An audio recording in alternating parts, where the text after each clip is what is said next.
22 বছর পর premier league জেতা আর 20 বছর পর চ্যাম্পিয়ন্স লিগের ফাইনাল খেলা।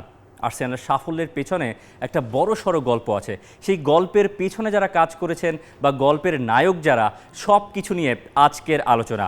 তবে এই ঈদের আনন্দ আর্সেনাল ফ্যানদের সঙ্গে মনে হয় বাংলাদেশের ফুটবল ফ্যানদেরও অনেকটুকু, কারণ ফারহান আলী ওয়াহিদ, অনারেবল মেনশন, তিনি ফুলহ্যামের আন্ডার-21 দল থেকে সিদ্ধান্ত নিয়েছেন তিনি বাংলাদেশকে রিপ্রেজেন্ট করবেন। অবশেষে হামজা চৌধুরীর পরে আরও একজন ফুটবলিং সুপারস্টার বাংলাদেশ পেতে যাচ্ছে। তবে আজকের আলোচনা পুরোপুরি আর্সেনাল কেন্দ্রিক। আর্সেনাল বিগত বছরগুলোতে কই ছিল প্রিমিয়ার লিগে, পুরো টেবিলের অবস্থানগুলো কিভাবে তারা ধীরে ধীরে ধীরে ধীরে এসে 22 বছর পর আবারও সেই প্রিমিয়ার লিগের মুকুটটা ছিনিয়ে নিল, সেই গল্পটাই আজ আমরা বলার চেষ্টা করব। 2003-04 মৌসুমে তারা চ্যাম্পিয়ন হয়েছিল। পুরো মৌসুম প্রিমিয়ার লিগে 38টা ম্যাচে তারা ছিল আনবিটেন, দ্য ইনভিনসিবলস। আর্সেন ওয়েঙ্গারের সেই দল থেকে উনাই এমরের মাঝখানে একটা ছোট একটা সময়, তারপরে এসে মিকেল আর্তেতার এই বিজয় গাথা। 2003-04 পরে 2004-05 দ্বিতীয় হয়ে শেষ করেছিল, এরপরে 4 নম্বর 3 নম্বর 4 নম্বরে আবারও শেষ করেছিল আর্সেনাল। এবং এই সময়টাতে আর্সেনাল ওই টপ 4-এ ফিনিশ করার একটা বড় সড়ো ইতিহাস। 2015-16-তে এসে টাইটেলটা জিতেছিল লেস্টার সিটি এবং লেস্টার সিটির সঙ্গে দ্বিতীয় হয়ে শেষ করেছিল আর্সেনাল। সেই গল্পটাও তো অনেকে জানেন। এরপরে আর্সেনালের একটা খরা শুরু হয় এই 2017-18 থেকে শুরু করে টানা 6 মৌসুম তারা এই 2021-22 পর্যন্ত, অর্থাৎ 6 মৌসুম তারা চ্যাম্পিয়ন্স লিগের ফুটবল থেকে দূরে ছিল, যেটা একটা বড় সড়ো খারাপ অধ্যায় আর্সেনাল ছিল। এরপরে এসে আর্সেনাল 2022-23 থেকে 2024-25 টানা 3বার প্রিমিয়ার লিগের রানার্স আপ হয়ে শেষ করেছে। তারা চ্যাম্পিয়ন্স লিগে ফিরেছে এবং অবশেষে গত মৌসুমে চ্যাম্পিয়ন্স লিগের সেমিফাইনাল খেলার পরে এই মৌসুমে তারা চ্যাম্পিয়ন্স লিগের ফাইনালে পৌঁছেছে। এই গল্পটার এই যে পুরো বিশদ গল্প, এখানে একটা সিজনের কথা আলাদা করে মেনশন না করলেই নয়। এই 2011-12 যেই মৌসুমে তারা তৃতীয় হয়ে শেষ করেছিল, এই 2011-12 শুরুর ম্যাচগুলোর কথা কি আপনার মনে আছে? 8-2 স্কোর লাইন, ওই যে ম্যানচেস্টার ইউনাইটেডের সঙ্গে 8-2 গোলে হারা আর্সেনাল। ঠিক 3 দিন পরে আর্সেন ওয়েঙ্গার ডিসাইড করলেন এভারটন থেকে তাদের এই প্লেয়ারকে দরকার, অর্থাৎ মিকেল আর্তেতা এভারটন থেকে যোগ দিলেন আর্সেনালে প্লেয়ার হিসেবে। সেই প্লেয়ার 22 বছর পরে আর্সেনালকে টাইটেল জিতিয়েছেন প্রিমিয়ার লিগের। এই মিকেল আর্তেতা এই আর্সেন ওয়েঙ্গারেরই রিক্রুট ছিল এবং মিকেল আর্তেতা প্রথম প্লেয়ার যিনি প্রিমিয়ার লিগের একটা ক্লাবের হয়ে খেলেছেন এবং ওই প্রিমিয়ার লিগের ক্লাবকে পরে গিয়ে প্রিমিয়ার লিগের টাইটেল জিতিয়েছেন। এত সব রেকর্ডের মাঝে তো অনেক রেকর্ড আমরা জানি। তো এই 2011-12 মৌসুমটাকে আলাদা করে মনে রাখলাম আমরা, কারণ আর্তেতা ওই মৌসুমেই আর্সেনালের প্লেয়ার হয়ে খেলা শুরু করেছিলেন। এরপরে তিনি প্লেয়িং ক্যারিয়ারটা শেষ করলেন, ম্যানচেস্টার সিটির ডাগ আউটে ছিলেন পেপ গার্দিওলার অ্যাসিস্ট্যান্ট হিসেবে। এরপরে এসে মিকেল আর্তেতার প্রথম ম্যানেজারিয়াল জব এই আর্সেনাল। তারপরে এই আর্সেনালের সঙ্গে তিনি কাজ করেছেন, যেভাবে আর্সেনালটাকে বিল্ড করেছেন শুরুর দিক থেকে, সেই গল্প তো আমাদের বলার আছে। আর্সেনালের যখন শুরুতে মিকেল আর্তেতা আসলেন, তারপরে তিনি একটা গুপ্তচর নিয়োগ করলেন, তার নিজস্ব একান্ত বিশ্বস্ত লোক। তিনি ঘুরে ঘুরে আর্সেনালের সব প্লেয়িং স্টাফ, কোচিং স্টাফ, সবাই যারা ব্যাকরুমে কাজ করেন, একেবারে ট্রেনিং গ্রাউন্ডে যারা মাঠে বা ঘাসে পানি দেন, সেই থেকে শুরু করে একেবারে অ্যাসিস্ট্যান্ট ডিরেক্টর, টেকনিক্যাল ডিরেক্টর, সবার সঙ্গে তার যত কমিউনিকেশন হয়েছে, তার ভেতরে মিকেল আর্তেতা একটা ডেটা বের করেছে যে আর্সেনালের কাজ করা, আর্সেনাল ক্লাবের, ফুটবল ক্লাবের হয়ে কাজ করাটা কেমন এক্সপিরিয়েন্স। এবং সেই অ্যান্সারটা তিনি পেয়েছিলেন। আর্সেনালে কাজ করা নাকি তখন খুব বেশি টক্সিক ছিল। সেই টক্সিসিটি কাটিয়ে মিকেল আর্তেতা এমন একটা ক্লাব কালচার বিল্ড করতে চেয়েছিলেন যেখানে রেসপেক্ট থাকবে, যেখানে কম্প্যাশন থাকবে, যেখানে সব থেকে বড় যেটা প্রয়োজন একটা ফুটবল ক্লাবের, সেটা হচ্ছে হাঙ্গার ফর মোর। সেই হাঙ্গারটা সেই আর্সেনালে ফিরিয়ে এনেছেন এই মিকেল আর্তেতা। অনেক গল্প বলার আছে। তারপরে আমরা যাই এই টুইটটার দিকে।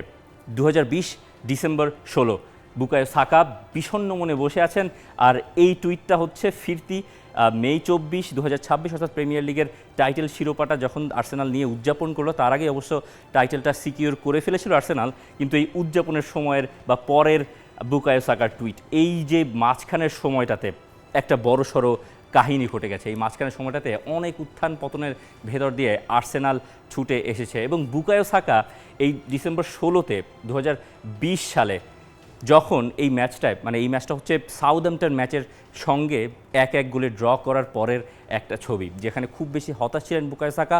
এবং সেই দিন বিবিসি স্পোর্ট একটা টাইটেল বা একটা হেডলাইন দিয়ে একটা আর্টিকেল প্রকাশ করেছিল, মানে আর্সেনালের ভেতরে যে ইনডিসিপ্লিন তখন ছিল যেই ডিসিপ্লিনের অভাব ছিল সেই কারণে আর্সেনাল আবারও ঢুকেছে। এটা পড়লে আপনি হয়তো বুঝতে পারবেন যে 46 বছরে প্রিমিয়ার লিগে সবথেকে বাজে স্টার্ট সেই মৌসুমে আর্সেনাল করেছিল। অর্থাৎ 46 বছরে এর থেকে বাজে স্টার্ট আর্সেনাল করেনি, এবং সেই বাজে স্টার্টের মানে বাজে সময়ের সাক্ষী ছিলেন আমাদের হামজা চৌধুরীও। ওই মৌসুমে লেস্টারের সঙ্গেও ম্যাচ হেরেছে, মানে এই গেম উইকের আগে, অর্থাৎ সাউদাম্পটনের সঙ্গে 1-1 গোলে ড্র করার আগে লেস্টারের সঙ্গেও আর্সেনাল হেরেছিল। সেই ম্যাচটাতে হামজা চৌধুরী যদিও নামেন নাই, কিন্তু হামজা চৌধুরী ওই লেস্টারের বেঞ্চ থেকে দেখেছেন কিভাবে আর্সেনাল ঘরের মাঠে একের পর এক ম্যাচ হেরেছে এবং দর্শকদের দুয়োধ্বনির শিকার হয়েছেন মিকেল আর্তেতা এই বুকায়ো সাকারা। এই বুকায়ো সাকার সেই 2020 থেকে 2026 পুরো জার্নিটা একটা রোমাঞ্চকর গল্প, একটা রোমাঞ্চকর রূপকথার গল্প। তারপরে আমরা আসি আর্সেনাল প্রিমিয়ার লিগের এই যে 2025-26-এর টাইটেলটা যারা জিতেছে সেখানে তারা কি কি কাজগুলো করেছে। এই যে দুই সেন্টার ব্যাক গ্যাব্রিয়েল এবং সালিবা, তাদের তো আলাদা করে আর পরিচয় করিয়ে দেওয়ার মতো কিছু নেই। এই গ্যাব্রিয়েল আর সালিবা যেই ডিফেন্সিভ সলিডিটি আর্সেনালে নিয়ে এসছে, সেই ডিফেন্সিভ সলিডিটি হয়তো আর্সেনালকে এত সাফল্য দিয়েছে। এবং পুরো মৌসুমে আর্সেনালের কনসিস্টেন্সি একটা জিনিস আমাদের জানা, একটা বার্তাই দেয়, সেটা হচ্ছে Arsenal are the deserving champions. যদিও ওই সেট পিস এফসির তর্ক বিতর্ক আর হচ্ছে গোলকিপারকে আটকে রেখে সেট পিস থেকে কীভাবে গোল দেওয়া বা সেট পিসের ডার্ক আর্টস, এই সব তকমা তো আর্সেনাল এবং গ্যাব্রিয়েল সালিবাদের পেছন লেগেই থাকবে। মোস্ট পয়েন্টস, মোস্ট উইন্স, এই সব কিছুতে তো আর্সেনাল একেবারে সব দিকে এগিয়ে, এবং কি পুরো প্রিমিয়ার লিগ সিজনে এই প্রথম দল হিসেবে আর্সেনাল কোনো লাল কার্ড হজম করেনি। মানে কোনো লাল কার্ড রেফারিরা পুরো আর্সেনালের প্লেয়ারদেরকে দেখাতে পারেনি 38 ম্যাচের প্রিমিয়ার লিগ জার্নিতে। কোনো পেনাল্টি আর্সেনাল কনসিড করেনি। এই দুটো রেকর্ড হয়তো একেবারে ইতিহাসে স্বর্ণাক্ষরে লেখা থাকবে। আর্সেনাল 22 বছর পরে যে প্রিমিয়ার লিগ টাইটেল জিতেছে সেখানে আর্সেনালের কোনো প্লেয়ার কোনো লাল কার্ড দেখেননি এবং কোনো পেনাল্টি আর্সেনাল কনসিড করেনি।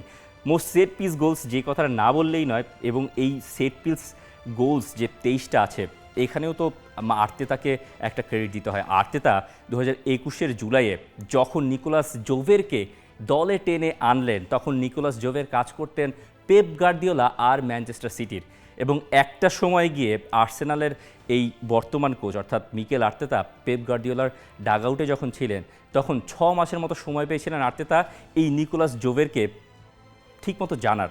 সেই নিকোলাস জোভেরকে তার এতটাই পছন্দ হয়েছিল, তিনি ভেবেছিলেন যে এই লম্বা যে প্রজেক্টটা আছে সেই প্রজেক্টে তার নিকোলাস জোভেরকে দরকার, এবং তিনি নিকোলাস জোভেরকে দলে ভিড়িয়ে কাজের কাজটা অবশেষে করে ফেলেছেন। এখন প্রশ্ন হচ্ছে আর্সেনাল আর আর্তেতা যখন শুরু করলেন আর্সেনালে, তখন তো আর্সেনাল খুব রাতারাতি সাফল্য পায়নি। তাহলে কি করে হলো এই সময়টাতে আর্সেনালের উপরে বা মিকেল আর্তেতার উপরে কীভাবে ভরসা পেল আর্সেনালের মালিক পক্ষ? তার পেছনে একটা কারণ আছে, সেই কারণটা নিয়ে অনেক ডিসকাশন করারও সুযোগ আছে। ফিউয়েস্ট লসেস, ফিউয়েস্ট গোলস কনসিডেড, ফিউয়েস্ট শটস কনসিডেড পার গেম 8.2, মানে এত সব রেকর্ড আপনাকে একটা জিনিস বলে দেবে যে Arsenal are the deserving champions of premier league 2025 এবং 2026-এর এই মৌসুমের। এবার আসে আর্সেনালে মিকেল আর্তেতা দায়িত্ব পাওয়ার পরে যে প্রথম 11টা মিকেল আর্তেতা পেয়েছিলেন বোর্নমাউথের সঙ্গে। সেই ম্যাচটা 26 ডিসেম্বর 2019 সালে আর্সেনাল খেলেছিল, এবং সেই ম্যাচটা 1-1 গোলে ড্র করে আর্সেনাল শেষ করেছিল। এবং মিকেল আর্তেতার প্রথম যেই একাদশ, লাকাজেতে, ওবামিয়াং, ওজিল, রিস নেলসন, দুই ডাবল পিভটে জাকা এবং লুকাস তোরেইরা, সাকা ছিলেন তখন লেফট ব্যাক থেকে সাকা বনে গেছেন, পরে এসে right winger David Lewis, Socrates, Maitland Niles, এবং গোলবারের নিচে তখন ছিলেন লেনো। এই বেঞ্চের দিকে তাকালে হয়তো একটা নাম আপনার আলাদা করে নোটিস করবেন, সেটা হচ্ছে এমি মার্টিনেস কিন্তু তখন আর্সেনালের প্লেয়ারই ছিল। সেই বেঞ্চের একটা জায়গায় হয়তো এখন আর তখন এই এমি মার্টিনেস একটা পজিটিভ জায়গা, যেখান থেকে আর্সেনাল আর বেঞ্চের গোলকিপারটা আপগ্রেড করতে পারেনি। যাই হোক, সে আলাদা আলোচনা। মুস্তাফি মাবরুপানোস, এই প্লেয়ারদের তো একটা বড়সড় সময় পেরিয়ে গেছে। আর্তেতা প্রথম যখন এই একাদশটা পেয়েছিলেন তখন তিনি জানতেন এখান থেকে যদি টেবিলের শীর্ষে উঠতে হয় তাহলে আর্সেনালকে অনেক ধরনের অনেক পরিবর্তন করতে হবে, এবং সে কাজটাই আর্তেতা করেছেন। আর্তেতা তখনকার একজন বোর্ড মেম্বার টিম লিভিসকে নিয়ে তিনি রওনা হয়েছেন আমেরিকায়, অর্থাৎ যেখানে আর্সেনালের মালিক পক্ষের লোকজন থাকেন, ক্রোইঙ্কি ফ্যামিলির সঙ্গে দেখা করতে। স্ট্যান ক্রোইঙ্কির সঙ্গে আর্তেতা বুঝিয়ে শুনিয়ে তার একটা লম্বা প্ল্যান তিনি তার সামনে প্রেজেন্ট করেছেন, যে কিভাবে আর্সেনাল এই এই দুর্দশা থেকে কাটিয়ে, দুর্দশা থেকে মুক্ত হয়ে আর্সেনাল কিভাবে আবার প্রিমিয়ার লিগের টাইটেল জিতবে, সেখানে অনেক কিছুই বিচার বিবেচনা করা হয়েছে। তখনকার প্রিমিয়ার লিগে যারা লিডিং প্লেয়ার্স ছিল বা লিডিং ক্লাবগুলো ছিল, যেমন লিভারপুল আর ম্যানচেস্টার সিটি, তখন একটা দৈরথ চলছিল এই মৌসুম, মানে টানা প্রিমিয়ার লিগের শিরোপাগুলো হয়তো ম্যানচেস্টার সিটি জিতে নিচ্ছিল বা মাঝে মাঝে ইয়র্গেন ক্লপ, বা শেষে এসে গত সিজনে আর্নে স্লটের লিভারপুল সেই টাইটেলটা জিতে নিয়েছিল। তো তারা ওই ম্যাপটাও, রোড ম্যাপটাও সেট করেছে, মানে মিকেল আর্তেতা প্রেজেন্ট করেছিল ওই স্ট্যান ক্রোয়িঙ্কির কাছে, আর্সেনালের মালিক পক্ষের কাছে, যে এভাবে যখন গার্দিওলা যখন কেভিন ডি ব্রুইনাকে হারাবেন, মানে অর্থাৎ কেভিন ডি ব্রুইনার বয়সের যেই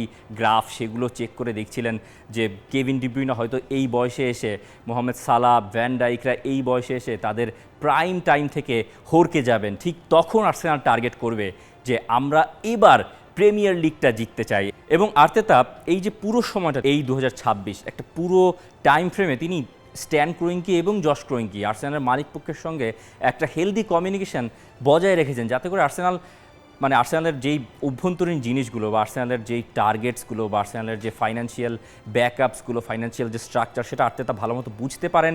সেই কারণেই আর্তেতা এই এমনটা করেছেন। 2020-এর এফএ কাপ ফাইনাল জেতার পরও আর্তেতা সেই কাজটা করেছেন, এবং তিনি 2020-এ এফএ কাপ জেতার পরও এমন দাবি করেননি যে তিনি হেড কোচ থেকে ম্যানেজারের রোলটা চান। তিনি তৎক্ষণাৎ সেটা চাননি, তিনি চেয়েছেন জশ ক্রোয়িঙ্কি এবং স্ট্যান ক্রোয়িঙ্কির the trust in the process, এবং আর্তেতা সেই কাজটা করে ফেলেছেন ভালো মতো। যেই ট্রান্সফার পলিসির কথা আমরা বলছি, ওই সময়টাতে আর্তেতা নতুন একটা ট্রান্সফার পলিসি বিল্ড করতে চেয়েছিল। স্কাউটিং রিক্রুটগুলো বা স্কাউটিং যে টিম থাকে আর্সেনাল বা অন্যান্য যে কোনো ক্লাবের বিভিন্ন রিজিয়নে, অর্থাৎ লাতিন আমেরিকা, ইউরোপ, এশিয়া, সব জায়গা থেকে আর্সেনাল একটা নতুন মডেলে শিফট করেছে। আর্তেতা এবং টিম লুইস তখনকার ওই গেম প্ল্যানটা বা ওই পরিকল্পনাটা স্ট্যান ক্রোয়িঙ্কিকে বুঝিয়ে দিয়েছেন যে আর্সেনালকে যদি প্রিমিয়ার লিগের টাইটেল জিততে হয়, তাহলে একটা সময় গিয়ে আর্সেনাল টার্গেট করবে যে এই সময়টাতে, অর্থাৎ গার্দিওলা যখন ডি ব্রুইনাকে হারাবেন বা ওই আলাপটা, মানে ওই সময়টা যখন এই ক্লাবগুলো একটা ট্রানজিশনাল ফেজের ভিতর দিয়ে যাবে, তখন আর্সেনাল টার্গেট করবে প্রিমিয়ার লিগটা জেতার, এবং সেটাই তারা করেছে। এই যে ওবামিয়াং, মেসুত ওজিল, লাকাজেতে, এইসব প্লেয়ারকে যখন আর্সেনাল ছেড়ে দিয়েছে, বা ওবামিয়াংয়ের সঙ্গে এবং তখনকার হেক্টর বেলেনের সঙ্গে আর্সেনাল কন্ট্যাক্ট টার্মিনেট করেছিল, একটা পেইনফুল প্রসেসের ভিতর দিয়ে আর্তেতাকে যেতে হয়েছে। যদিও আর্তেতার উপরে সেই ভরসাটা রেখেছিল মালিকপক্ষ, সে কারণেই এমনটা হয়েছে। এরপরে গিয়ে আর্সেনাল গেম উইক 37, অর্থাৎ বার্নলির সঙ্গে যে ম্যাচটা আর্সেনাল 1-0 জিতে গিয়েছিল, পরে গিয়ে ম্যানচেস্টার সিটি বোর্নমাউথের সঙ্গে পয়েন্ট ড্রপ করলো, সেই একাদশটা, মানে যেই একাদশটা আর্সেনালের শেষ স্ট্রং 11, যেটা প্রিমিয়ার লিগ জেতার আগে আর্সেনাল মাঠে নামিয়েছিল। এই কাই হাভার্টস, ট্রসার্ড, সাকা, এজে, রাইস, ওডেগার্ড, লেফট ব্যাকে কালাফিওরি, গ্যাব্রিয়েল সালিবা, মস্কেরা, এই সব প্লেয়ারদের তো আপনি চিনেন। এই দাভিদ রায়া ব্রেনফোর্ড থেকে, তাকেও কিন্তু এই মিকেল আর্তেতা দলে ভিড়িয়েছিলেন, এবং আর্তেতা একটা টাইম ফ্রেমের হিসেব করেই সব কিছু করেছেন। অর্থাৎ 2021-এর হিসাব করুন, যখন আর্তেতা ওই নতুন ট্রান্সফার পলিসি নিয়ে এমনভাবে এগিয়েছিলেন যে প্লেয়ারদের এইজ 23, মানে অর্থাৎ 23 বছর বা তার কম হতে হবে এমন প্লেয়ারদেরকে তিনি সাইন করাবেন, যাদের প্রাইস ট্যাগ 40 মিলিয়ন ইউরোর কম হবে। সেই প্রাইস ট্যাগের মাত্রাটা বেড়েছে সময় সময়ে, যখন আর্সেনাল চ্যাম্পিয়ন্স লিগে ফিরেছে, যখন তাদের শিডিউলটা আরও বেশি টাইট হয়ে গেছে, যখন আর্সেনাল টাইটেলের কন্টেন্ডার বনে গেছে, তখন সেই অ্যাডজাস্টমেন্টগুলো আর্তেতা করেছেন ট্রান্সফার পলিসিতে, এবং তার উপরে ভরসাটা রেখেছেন আর্সেনালের মালিক স্ট্যান ক্রোয়িঙ্কি এবং জশ ক্রোয়িঙ্কি। এই সব গল্প কেন বলছি, তার পেছনেও কারণ আছে। ধরেন এই গ্যাব্রিয়েল এবং সালিবা, গ্যাব্রিয়েলকে আর্তেতা সাইন করিয়েছেন ফ্রেঞ্চ ক্লাব লিল থেকে, কিন্তু সালিবা কিন্তু উনাই এমেরির রিক্রুট ছিলেন। যদিও সালিবা ওই সময়টাতে লোনে ছিল, মানে আর সালিবা আর্সেনালে যোগ দেওয়ার পরই তিনি লোনে কাটিয়েছিলেন বাইরের সময়, এবং সালিবার উপরে মিকেল আর্তেতা প্রথমে ভরসা করেননি, কিন্তু সময় সময় যখন সালিবার উপরে কনভিন্সড হয়েছেন, তখন তিনি তার স্কোয়াডে সালিবাকে ইন্টিগ্রেট করেছেন। এত সব প্লেয়ারদের মাঝখানে আপনি দেখুন, এই যে কেপা, হিনক্যাপিয়ে, মাইলস, জুবিমেন্দি, ডাউম্যান, জেজুস, ইয়োকেরেশের নামটা হয়তো এখানে মিস গেছে, ইয়োকেরেশও ছিলেন আসলে বেঞ্চে। ইয়োকেরেশ, এজে, এই যতগুলো প্লেয়ার আর্সেনাল এই সিজনে সাইন করেছে, অর্থাৎ এই সিজনের আগেই তো একটা সমীকরণ খুব পরিষ্কার ছিল, আর্সেনালকে যদি প্রিমিয়ার লিগ জিততে হয়, তাহলে আর্সেনালের একজন সেন্টার ফরওয়ার্ড লাগবেন, একজন ক্লাসিক নাম্বার 9, যিনি বক্সে থাকবেন, যিনি গোল দেবেন, যিনি অপোনেন্টের সেন্টার ব্যাকদের প্রেশারে রাখবেন। সেই কাজটাও কিন্তু করেছেন আর্তেতা। ভিক্টর ইয়োকেরেশকে দলে ভিড়িয়ে। ভিক্টর ইয়োকেরেশের সাইনিং হয়েছে এবং এবেরিচি এজে ক্রিস্টাল প্যালেস থেকে তিনিও এই মৌসুমেই প্রথম আর্সেনালের হয়ে খেলেছেন এবং প্রথম মৌসুমেই তিনি প্রিমিয়ার লিগ জিতেছেন তার ছোটোবেলার ছেলেবেলার প্রিয় ক্লাবকে নিয়ে। এই যে জুবিমেন্দিকেও কিন্তু আর্সেনাল এই সিজনেই সাইন করিয়েছে। পিয়েরো হিনক্যাপিয়ে তাকে লেভারকুজেন থেকে প্রথমে লোনে, এরপরে ডিলটা পার্মানেন্ট করেছেন মিকেল আর্তেতা। এই স্কোয়াড ডেপথটাই হয়তো আর্সেনালকে একেবারে বাকি সব দলের দিকে বা বাকি সব দল থেকে এগিয়ে দিয়েছে টাইটেল রেসে। শেষে এসে আর্সেনাল এবং আর্তেতা এই যে ব্যানারটা, party on the streets of London, এই ব্যানারটা ছিল panic on the streets of London. অর্থাৎ ওই ম্যানচেস্টার সিটির সঙ্গে ম্যাচটা হারের পরে অর্থাৎ এতিহাদে যেই ব্যানারটা আপনি দেখেছিলেন panic on the streets of London, সেটা আর্সেনাল বানিয়ে ফেলেছে party on the streets of London. এবং যখন বোর্নমাউথের সঙ্গে ওই ম্যাচটায় পয়েন্ট ড্রপ করলো ম্যানচেস্টার সিটি, তার মানে আর্সেনাল প্রিমিয়ার লিগটা জিতে ফেলেছে, তখন আর্সেনালের স্টেডিয়ামের বাইরে, এমিরেটস স্টেডিয়ামের বাইরে এই ধরনের জনসমাগম, এই ধরনের ভিড়, এই ধরনের ফ্যান, এই ধরনের ক্রাউড আর্সেনাল কখনোই এক্সপিরিয়েন্স করেনি। তার পেছনেও একটা বড় সড়ো কারণ আছে। হয়তো এমিরেটসের বাইরে এখন যখন অপোনেন্টদের টিম বাস ঢোকে, তখন হাজার হাজার সমর্থক সেখানে দাঁড়িয়ে তাদের একটা উষ্ণ অভ্যর্থনা দেন, ফ্লেয়ার জ্বালিয়ে তাদের বিরুদ্ধে স্লোগান দিয়ে তাদেরকে নার্ভাস করে ফেলে ওই ক্রাউড, আর্সেনালের সমর্থকরা। কিন্তু এই দৃশ্যটা তো এরকম ছিল না। এমনকি আর্সেনাল বা এমিরেটসের বাইরে এত জনসমাগম শেষ হয়েছিল হয়তো 2021 সালে, যখন আর্সেনালের মালিক পক্ষের সঙ্গে সুপার লিগের একটা সম্পৃক্ততা আর্সেনালের ভক্তরা টের পেয়েছিলেন এবং আর্সেনালের ভক্তরা সেটা ভালোভাবে নেননি।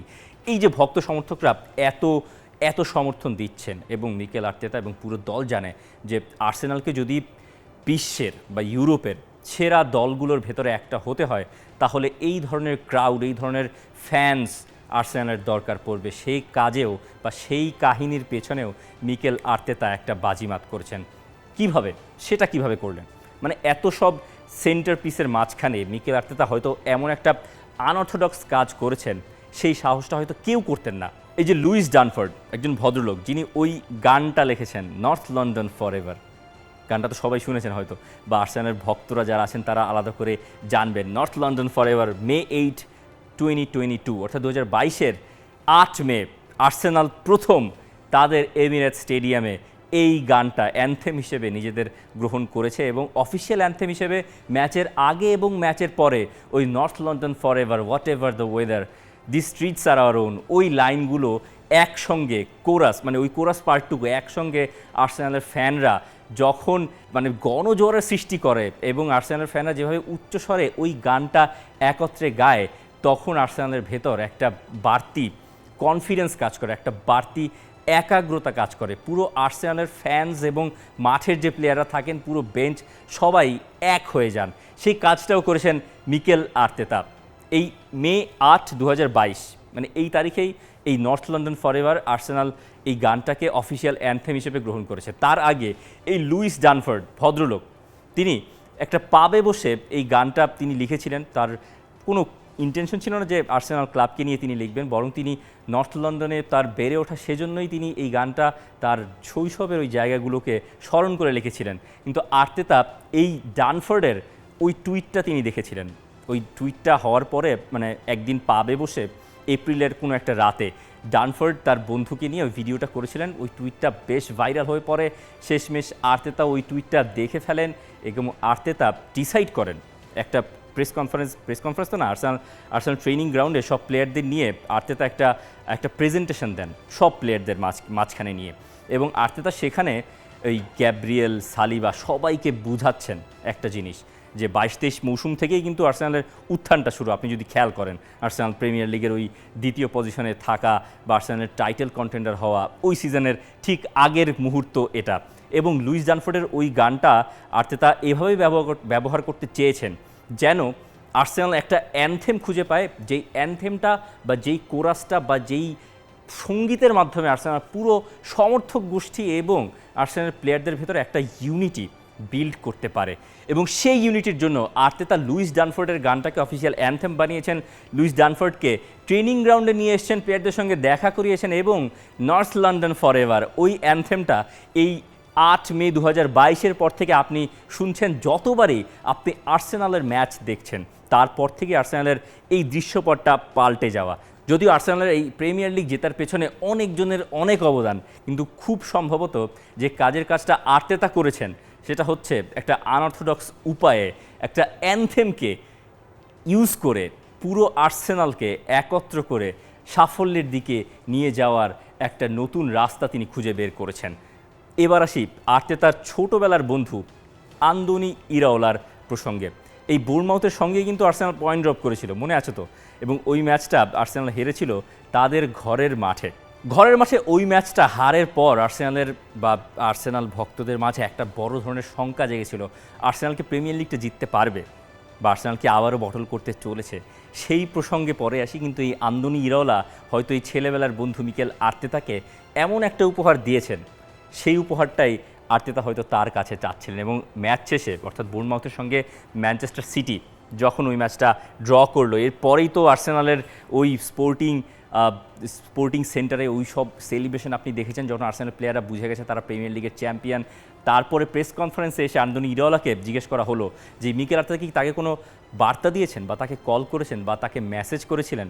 যদিও মিকেল আর্তেতা তখন বারবিকিউতে ব্যস্ত ছিলেন এবং বারবিকিউ করা অবস্থায় তার সন্তান এসে তাকে জানিয়েছে বাবা আর্সেনাল প্রিমিয়ার লিগটা জিতে ফেলেছে। মিকেল আর্তেতার প্রসঙ্গে আন্দোনি ইরাওলা বলছিলেন, but it was not because of this game, they were probably going to go and finish it themselves. I am happy for him because he's done an incredible job there.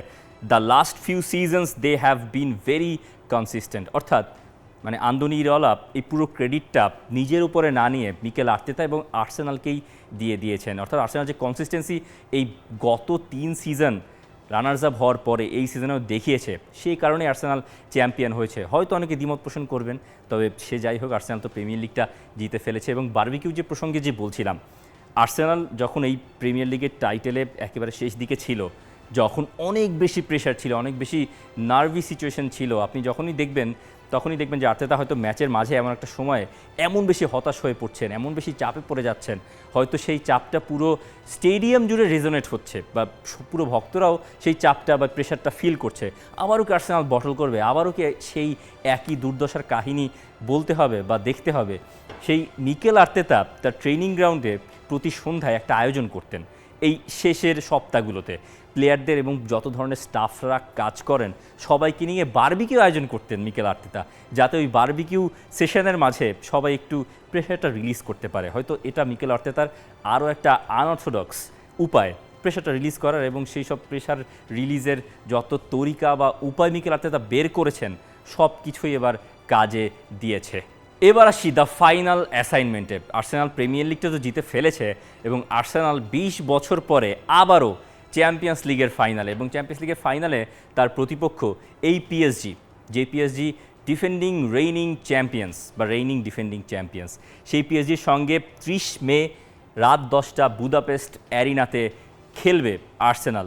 Champions লিগের শিরোপাটা তো জেতা হয় না আর্সেনালের এখন পর্যন্ত, এবং আর্সেনালের ভক্ত সমর্থকরা বা আর্সেনালের লেজেন্ডসরা যারা এক্স প্লেয়ার্স আছেন সবাই কিন্তু একটা কথাই বলছেন, যদি আর্সেনাল এই ম্যাচটায় বাজিমাত করে ফেলে তাহলে ওই ইনভিনসিবল টিমের থেকেও বড় হয়ে যাবে আর্তেতার এই আর্সেনাল, মানে আনফরগেটেবলস হয়ে যাবে, তাদেরকে আর ভোলা সম্ভব হবে না। সে কাজটা যদিও অনেক কঠিন হবে, তবে আর্সেনাল যে চ্যাম্পিয়ন্স লিগের ফাইনাল খেলছে এই 20 বছর পরে, আর্সেন ওয়েঙ্গার সেই 2005-06 মৌসুমে যে ইউসিএল ফাইনালে বার্সেলোনার কাছে হেরেছিল, সেই তেতো অভিজ্ঞতারও তো 20 বছর পেরিয়ে গেছে। এই নতুন আর্সেনাল ভক্তরা আমাদের জানাতে পারেন বা আমাকে জানাতে পারেন কমেন্ট বক্সে যে আর্সেনালের যে এই পুরো গল্পটা বা পুরো যেই উত্থান পতনের সময়টা আপনি কই ছিলেন, আপনি কেমন ছিলেন, এবং আর্সেনালকে এই মৌসুমে আপনি কেমন উপভোগ করছেন, এবং চ্যাম্পিয়ন্স লিগের ফাইনালের প্রেডিকশনটাও জানাতে পারেন, যদিও এখনও সময় বাকি আছে অনেক। For more updates, subscribe to our YouTube channel and click on the bell icon. Follow us on Facebook and Instagram. Download T-Sports app to enjoy exciting games and highlights. Visit tsports.com.